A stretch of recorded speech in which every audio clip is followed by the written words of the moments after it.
Mashabiki a Inooro TV na Inooro FM ni mahahuro ni ndeto cia presenter Uregatu na presenter mendete guthikiriria thiini wa Inooro FM na kumwirorera thiini wa Inooro TV ni undu wa kiundu ekite na kiamatigana hahu.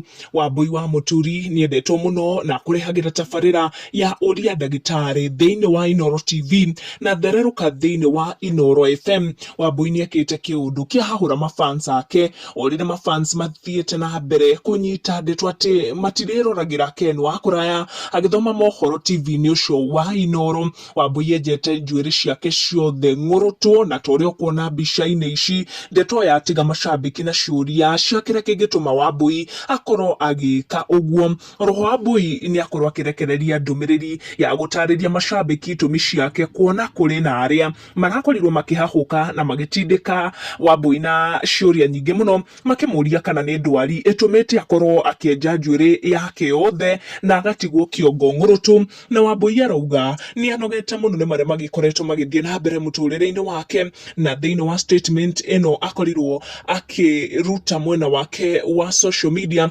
agikorwo akiuga ati ekite uu ni gukorwo na mwambiririo mweru, a new beginning. Akiuga ati ni anogete gukorwo handu atarathie na mbere kana gucoka na thutha, akiuga muturire wake ukoretwo gwa kahinda uli stagnant, ndurathie na mbere nduracoka na thutha, maundu matirahinguka matirahingika, yani ikaritio hau. Akauga ati ni anogete ni kwaga growth thiini wa muturire wake na nikio akorwo agitua matua very different. Agitariria mashabiki akorwo akiuga ati ni arahoire muno thutha wa gukorwo agiko kana nginyagia mbere wa gukorwo akioya itua riri ria gukorwo akienja njuiri yake yothe. Na ni tuwi maita maingi kwerekanaga ungioya mutumia ni enja njuiri ukamenya maundu maingi mari gucenjia kuona gikoragwo kiri kiambiriria kieru kana in the African society undu uyu ni woyagwo in a different way. Koguo Wambui ni akorwo akiandika list ya maundu maria makoretwo makimutindika oe makinya ta maya